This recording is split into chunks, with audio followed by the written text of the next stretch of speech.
أعوذ بالله من الشيطان الرجيم بسم الله الرحمن الرحيم ومصدقا لما بين يدي من التوراة ولأحل لكم بعض الذي حرم عليكم وجئتكم بآية من ربكم فاتقوا الله وأطيعون إن الله ربي وربكم فاعبدوه هذا صراط مستقيم فلما أحس عيسى منهم الكفر قال من أنصاري إلى الله قال الحواريون نحن أنصار الله آمنا بالله واشهد بأننا مسلمون ربنا آمنا بما أنزلت واتبعنا الرسول فاكتبنا مع الشاهدين ومكروا ومكر الله والله خير الماكرين صدق اللہ مولانا العظیم۔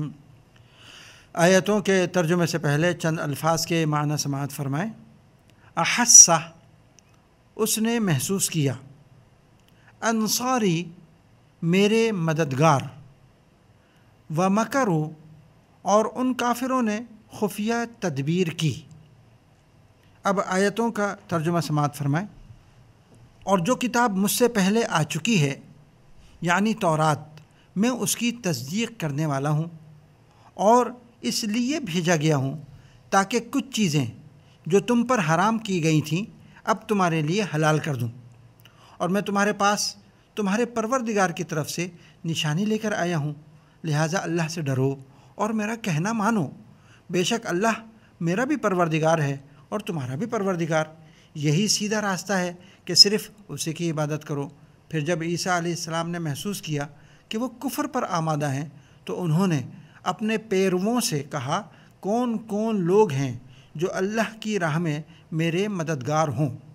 حواریوں نے کہا، ہم اللہ کے دین کے مددگار ہیں، ہم اللہ پر ایمان لا چکے ہیں اور آپ گواہ رہیں کہ ہم فرما بردار ہیں۔ اے ہمارے رب، آپ نے جو کچھ نازل کیا ہے ہم اس پر ایمان لائے ہیں اور ہم نے رسول کی اتباع کی ہے، لہٰذا ہمیں ان لوگوں میں لکھ لیجئے جو حق کی گواہی دینے والے ہیں۔ اور ان کافروں نے عیسیٰ علیہ السلام کے خلاف خفیہ تدبیر کی اور اللہ نے بھی خفیہ تدبیر کی، اور اللہ سب سے بہتر تدبیر کرنے والا ہے۔ محترم سامعین، آج آپ نے سورہ آل عمران کی آیت نمبر 50 سے آیت نمبر 54 تک کا ترجمہ سماعت فرمایا ہے۔ گزشتہ آیتوں میں حضرت عیسیٰ علیہ السلام سے متعلق بشارت کا ذکر ہوا اور یہ بتایا گیا کہ وہ بنی اسرائیل کو مختلف معجزات دکھائیں گے۔ آج تلاوت کی گئی پہلی 2 آیتوں میں ان تعلیمات اور پیغام کا ذکر ہے جو وہ اپنی قوم کو دیں گے۔ وہ فرمائیں گے کہ اے میری قوم، مجھے تمہارے پاس پیغمبر بنا کر بھیجا گیا ہے اور میں اللہ کی اس کتاب توریت کی تصدیق کرتا ہوں جو مجھ سے پہلے اللہ پاک نے نازل فرمائی تھی، اور میں تمہارے پاس اس لیے مبعوث ہوا ہوں تاکہ تم لوگوں کے واسطے بعض وہ چیزیں حلال کر دوں جو حضرت موسیٰ علیہ السلام کی شریعت میں حرام تھیں، یعنی تورات کے بعض احکام منسوخ کر دوں اور بعض کو باقی رکھوں۔ چنانچہ مفسرین نے لکھا ہے کہ حضرت موسیٰ علیہ السلام کی شریعت میں بنی اسرائیل پر 2 طرح کی چیزیں حرام کی گئی تھیں۔ ایک تو وہ چیزیں جو اصالتاً عیب کے کام ہیں، جیسے زنا، جھوٹ، چوری، بہتان، سور کا گوشت، شراب وغیرہ۔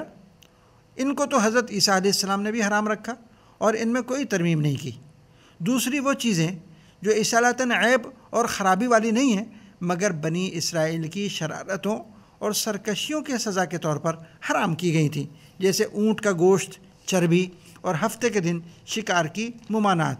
ان چیزوں کو حضرت عیسیٰ علیہ السلام نے بحکم خداوندی حلال کر دیا تھا۔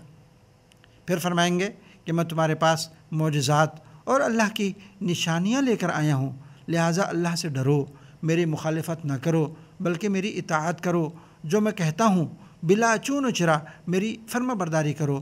بلا شبہ اللہ تعالیٰ میرے بھی رب ہیں اور تمہارے بھی پروردگار ہیں، اس لیے تم اسی کی بندگی اور عبادت کرو، بس راہ راست اور صراط مستقیم تو یہی ہے۔ اگلی 2 آیتوں میں یہ ذکر ہے کہ یہود نے حضرت عیسیٰ علیہ السلام پر ایمان لانے کے بجائے طرح طرح ان کی مخالفت کی، ان کو تنگ کیا، حتیٰ کہ ان کے قتل کی سازشیں کرنے لگے۔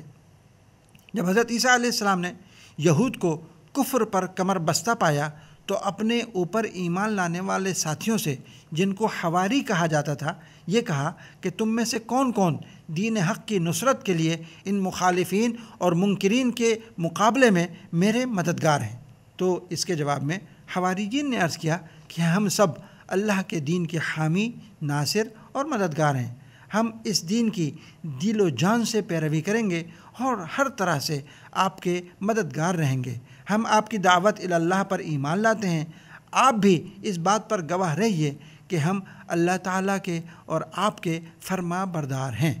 پھر حواریین نے اس کے بعد اللہ تعالیٰ سے بھی دعا کی کہ اے ہمارے رب، ہم ان تمام تعلیمات پر ایمان لائے ہیں جو آپ نے اپنے پیغمبر حضرت عیسیٰ علیہ السلام پر نازل فرمائی ہیں، اور ہم ان رسول کی پیروی اختیار کرتے ہیں، سو ہمارا ایمان اپنی بارگاہ میں قبول فرما کر ہمیں ان لوگوں کے ساتھ لکھ دیجئے جو کامل ایمان والے اور حق کی گواہی دینے والے ہیں۔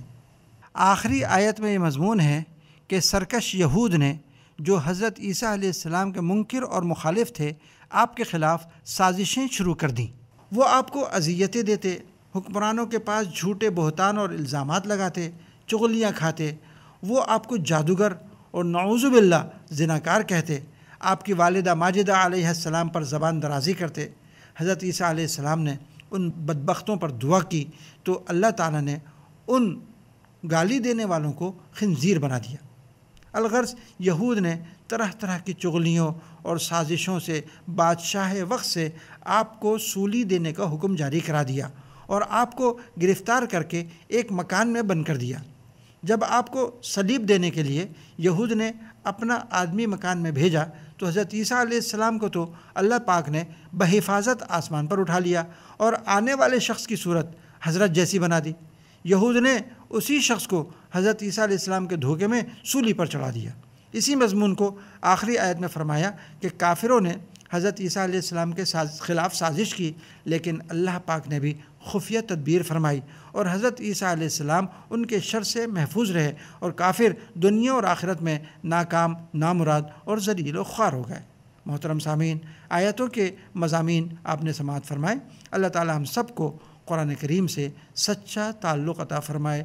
آمین۔ وما علینا الا البلاغ۔